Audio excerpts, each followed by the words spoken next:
I want to know with Shipt because I don't know too much about it, but like Mhm. what do you feel like is the average pay or like how much how much did Yeah. you make your first week doing Shipt? So Shipt is an interesting app because it doesn't there's like a scale. So Shipt is like one of the only apps that doesn't treat new shoppers like it does the more experienced shoppers. So like the first week in Shipt, the first 10 orders, as a shopper, you're going to get the same access to orders that a long-time Shipt shopper or like a five-star Shipt shopper has.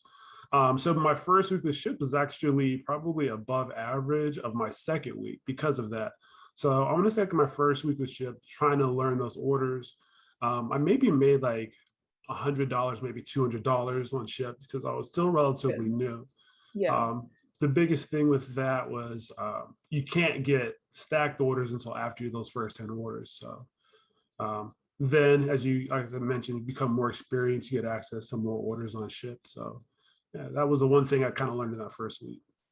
Okay. And how many hours do you think you worked in that first week? So probably my first week, maybe I did like maybe 10, 15 hours. Still was new to shopping in general. So my shopping was a little bit slower. But the big thing with Shipt that I think allowed me to make money was that I saw bigger tips on Shipt than I did with other apps at the time.